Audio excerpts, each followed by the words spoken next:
नमस्कार, बहुत स्वागत है आपका एमपीसीजी सुपरफास्ट 100 खबरों के साथ। मैं हूं रीनो। सबसे पहले बात करेंगे इंदौर से बड़ी खबर की। शादी समारोह में मोबाइल चोर सक्रिय है। मोबाइल चोरी करते रंगे हाथ धराया चोर। शादी में मौजूद लोगों ने चोर की जमकर पिटाई की। चोर ने 2 मोबाइल पार किए थे और पिटाई के बाद पुलिस के सुपुर्द चोर को किया गया। आप ये देखिए कि अक्सर भीड़ का फायदा उठाकर चोरी जैसी वारदातों को अंजाम दिया जाता है और शादी ब्याह में ऐसी घटनाएं जोरों शोरों से होती है, क्योंकि हर कोई अपने किसी न किसी काम से व्यस्त रहता है और इसी का फायदा उठाते हुए जो चोर होते हैं या तो गहनों से भरा बैग, कैश, मोबाइल या अन्य जरूरी सामान लेकर 9-2-11 हो जाते हैं।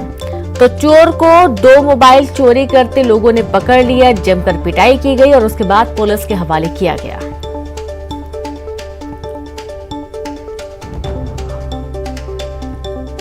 तो पूरा मामला इंदौर का है, जहां एक शादी समारोह के दौरान एक चोर ने मोबाइल पर हाथ साफ किया और इसी दौरान उसे पकड़ लिया गया। उसे पूछताछ की गई, उसकी जमकर पिटाई की गई और बाद में उसे पुलिस के हवाले कर दिया गया। तो वहीं इंदौर में सेवा संस्थान में दिव्यांग के प्रेग्नेंट होने का मामला सामने आया है। पुलिस संस्था के पदाधिकारियों से करेगी पूछताछ। कुछ भी नहीं बता पा रही दिव्यांग किशोरी। साइन लैंग्वेज एक्सपर्ट की भी ली जा रही मदद। आरोपियों की पहचान कराने की कोशिश होगी।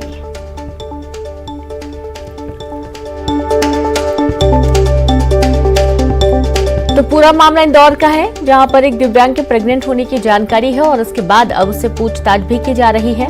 फिलहाल कोई जानकारी क्लियर नहीं हो पा रही है। पुलिस संस्था के पदाधिकारियों से करेगी पूछताछ। कुछ भी नहीं बता पा रही दिव्यांग किशोरी। साइन लैंग्वेज एक्सपर्ट की भी मदद ली जा रही है, उससे पूछने की कोशिश की जा रही है। आरोपियों की पहचान कराने की कोशिश की जाएगी।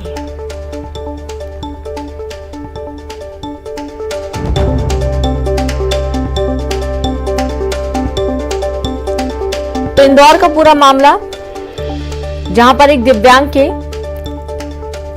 प्रेग्नेंट होने के बाद अब जो प्रबंधन है सेवा संस्थान, उनके जो पदाधिकारी उनसे पूछताछ होगी। सेवा संस्थान में दिव्यांग के प्रेग्नेंट होने का मामला है और आश्चर्य की बात है, पुलिस संस्था के पदाधिकारियों से पूछताछ करेगी तो कुछ भी जानकारी फिलहाल नहीं निकल पाई है।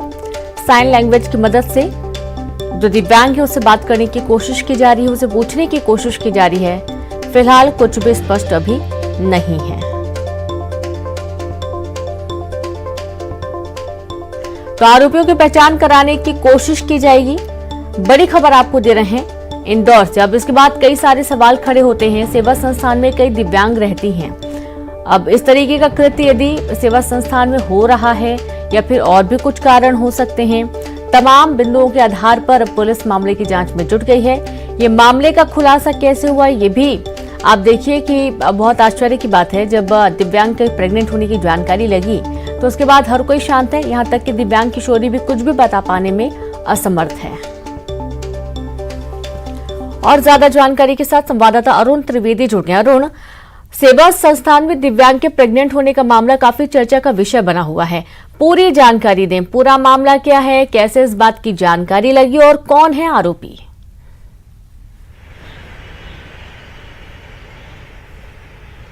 बिल्कुल, देखिए इसमें अभी तक आरोपी की तलाश की जा रही है। हालांकि विजयनगर जो थाना पुलिस है उसने मामला दर्ज कर दिया है और इसमें सबसे बड़ी लापरवाही है अनुभूति विजन संस्थान की, जो दिव्यांग जनों के लिए संस्था है, उसकी इसमें सबसे बड़ी लापरवाही है। और साथ ही जो इसकी संचालक हैं चंचल सलारिया, उनकी भी बड़ी लापरवाही है कि आखिर क्यों नहीं बच्चियों का मेडिकल टेस्ट कराया गया समय समय पर।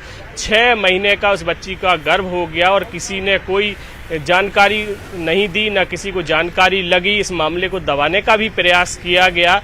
साथ ही इस बच्ची के माँ बाप को भी पता नहीं लग पाया। बाद में जब बच्ची का पेट दर्द हुआ तब डॉक्टरों के पास ले जाया गया तो उसे 6 महीने का गर्भ था। हालांकि ये पीथमपुर की रहने वाली है और 4 साल से इस संस्थान में वो रह रही थी। तो संस्थान की सबसे बड़ी लापरवाही और जिम्मेदारी भी है। चूंकि ये बच्ची दिव्यांग है और मंदबुद्धि है, इसलिए उससे पूछताछ करने में भी दिक्कत हो रही है, क्योंकि वो आरोपी को पहचान नहीं पा रही है, क्योंकि जो बच्ची है वो मानसिक रूप से स्वस्थ नहीं है। ऐसे में अब जो आरोपी हैं उनकी परेड कराई जाएगी। उनको सामने लाया जाएगा, उससे पहचान कराई जाएगी, इसके लिए साइन लैंग्वेज एक्सपर्ट की भी मदद ली जाएगी। हालांकि इस मुद्दे को लेकर अब कांग्रेस भी सामने आई है और कांग्रेस भी बीजेपी पर निशाना साध रही है कि जो चंचल सलारिया हैं, जो इसकी संचालक हैं, उन पर बीजेपी नेताओं का संरक्षण है और यही वजह रही कि यहाँ पर जो लापरवाहियाँ होती रही और उस पर किसी ने ध्यान नहीं दिया। और ये बड़ी लापरवाही अब सामने आई है कि एक किशोरी है जो 16 साल की है, वो गर्भवती हो गई और इस मामले में अभी तक जो है वो पॉस्को एक्ट समेत तमाम धाराओं में केस दर्ज कर लिया गया है और अब आरोपी को ढूंढने का प्रयास यहाँ पर किया जा रहा है। लेकिन समाज को शर्मसार कर देने वाली ये घटना है, मन को झकझोर देने वाली ये घटना है कि एक मानसिक दिव्यांग युवती के साथ रेप हुआ और वो 6 महीने का उसको गर्भ हो गया। जी बिल्कुल, और बहुत आश्चर्य की बात है कि 6 महीने गर्भ है और उसके बाद अभी संस्थान को मालूम ही नहीं चला। बहुत शुक्रिया आपका अरुण तमाम जानकारी के लिए। और अब बात जबलपुर से बड़ी खबर की। रिटायर्ड फौजी के साथ धोखाधड़ी का मामला सामने आया है। ठग ने रिटायर्ड फौजी से 36 लाख रुपए ठग लिए। फौजी बनकर कंपनी में निवेश के नाम पर की ठगी। कंपनी ने निवेश पर हर मंगलवार रिटर्न का किया था दावा। पुलिस मामला दर्ज कर मामले की जांच में जुट गई है।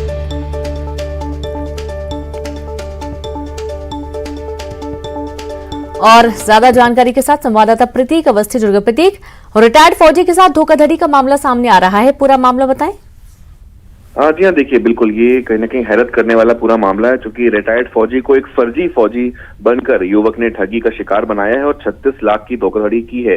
दरअसल एक फौजी ने कंपनी में निवेश कराने के नाम पर अलग अलग रूप से राशि जो है वो रिटायर्ड फौजी सुनील कुमार से ली और कंपनी ने निवेश के लिए जो है कहीं ना कहीं प्रलोभन दिया था और कई वादे भी जो है उससे किए थे, लेकिन जो उसका रिजल्ट निकला वो कहीं ना कहीं ठगी ही था, क्योंकि जो रिटायर्ड फौजी था जिससे फर्जी फौजी ने पैसे लिए थे वो दरअसल गायब हो गया। जो कंपनी के एड्रेस उसे दिए थे जिसमें वो निवेश कर रहा था, गुजरात, राजस्थान, अलग अलग प्रदेशों में रियल एस्टेट में निवेश के लुभावने वादे किए थे, वो तमाम बातें जो हैं धरातल पर फर्जी ही निकली, सिर्फ कागजों तक ही सीमित थी। और फर्जी रजिस्ट्रेशन कार्ड, फर्जी साइट मैप, फर्जी प्लान, ये सभी जो है फर्जी दस्तावेज तैयार करके उसे ठगी की गई। क्योंकि फौजी बनकर ठगी की, इस लिहाज से पहले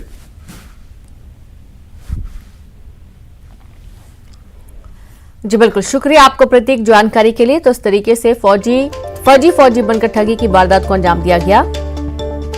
अब पूरे मामले की जांच की जा रही है।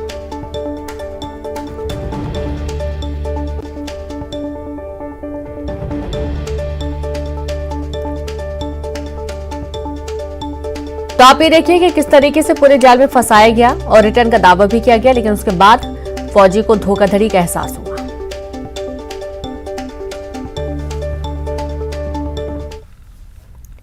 और चलिए अब आपको सीधे दिखाएंगे जहां पर मुख्यमंत्री शिवराज सिंह चौहान वर्चुअली छात्रों से संवाद कर रहे हैं।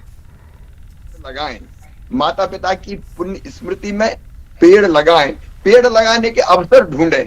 लेकिन मेरी अपील है कि कम से कम जन्मदिन के दिन तो जरूर पेड़ लगाएं। पेड़ केवल लगाएं नहीं, तो पेड़ को बचाएं भी। इसलिए अंकुर पोर्टल पे पेड़ जब लगाते हैं तब अपलोड करते हैं, 30 दिन के बाद फिर अपलोड करते हैं और 75 डेज के बाद फिर अपलोड करते हैं, ताकि पेड़ लगे भी और पेड़ बढ़े भी, बचे भी। बिल्कुल।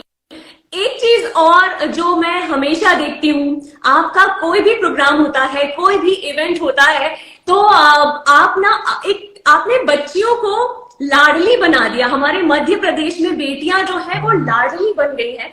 और आप कोई भी कार्यक्रम की जो शुरुआत होती है ना मामा जी, वो कन्या पूजन से करते हैं, उनकी ब्लेसिंग से शुरुआत करते हैं, जो कि मुझे देखकर या हमारे मध्य प्रदेश में जितने भी लोग हैं और भारत के जितने भी लोग हैं, मैं भारत के बाहर जब जाती हूँ तो लोग कहते हैं कि अनादि तुम्हें क्या चिंता, तुम्हारे पास तो माँ है। माँ की ब्लेसिंग ही यूनिवर्स में बहुत बड़ी होती है और कोई डरने की बात नहीं है। सब लोग यही बोलते हैं, मेरे जितने भी फ्रेंड्स हैं। तो ये इसके बारे में जानना चाहूंगी मामा जी आपसे कि ये जो कन्या पूजन की शुरुआत आपने की है, जो अपने आप में एक अनोखी शुरुआत है, इसके बारे में थोड़ा सा बताइए। हमारे देश में कहा गया यत्र नार्यस्तु पूजन्ते रमन्ते तत्र देवता। जहां माँ, बहन और बेटी को मान और सम्मान की दृष्टि से देखा जाता है, वहीं भगवान निवास करते हैं।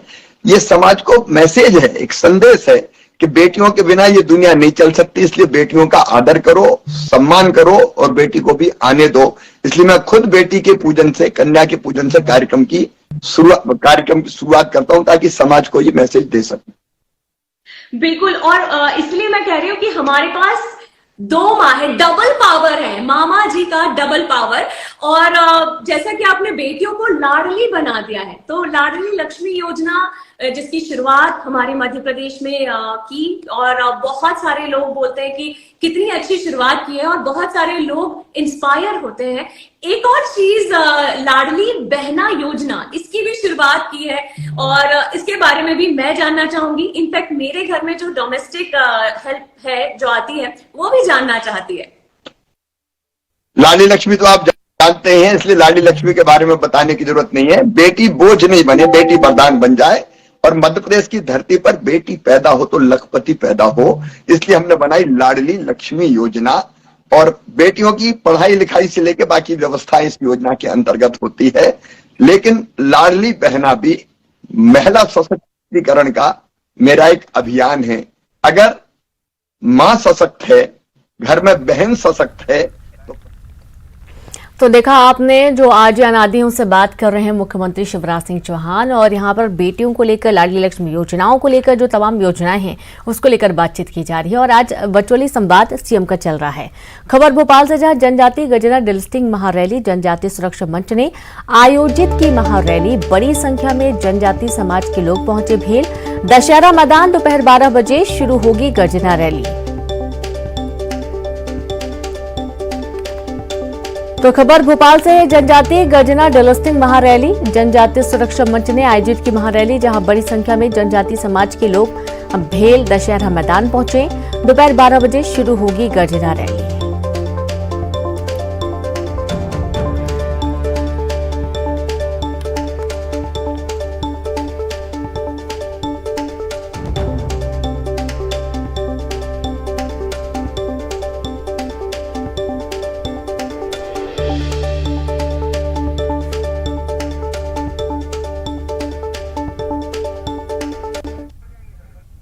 भोपाल के आजाद नगर के लोग पिछले 7 दिनों से अंधेरे में रहने के लिए मजबूर हैं। बता देंगे, कुछ लोगों द्वारा बिजली बिल जमा नहीं करने के बाद विभाग डीपी निकालकर साथ ले गई, जिसके बाद आजाद नगर इलाके के लोगों को अंधेरे में जिंदगी गुजारनी पड़ रही है।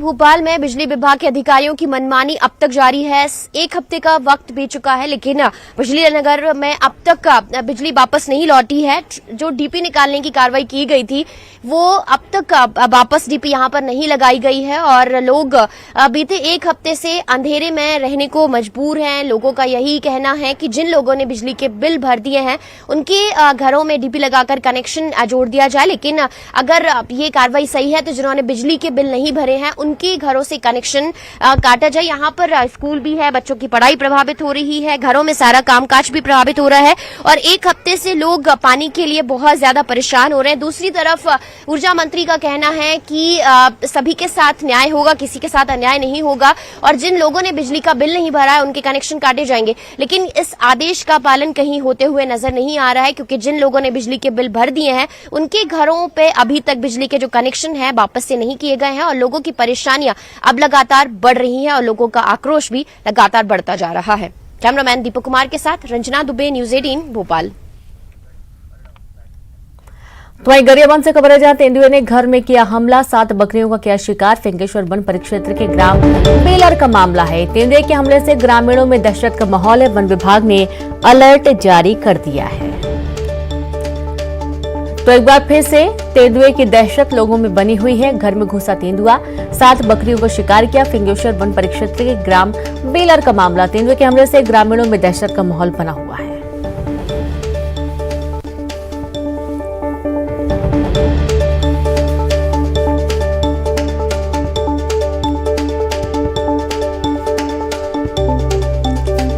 तो देखिए, अब घर में तेंदुआ घुसा हुआ है और लगातार ग्रामीणों की मांग है वन विभाग से कि इसको जंगल की तरफ ले जाया जाए। अब कोशिश है कि इसका सफल रेस्क्यू किया जाए और उसे सुरक्षित जंगल में छोड़ दिया जाए। खबर गरियाबंद से है, घर में घुसा तेंदुआ और अब डर का माहौल लोगों में बना हुआ है।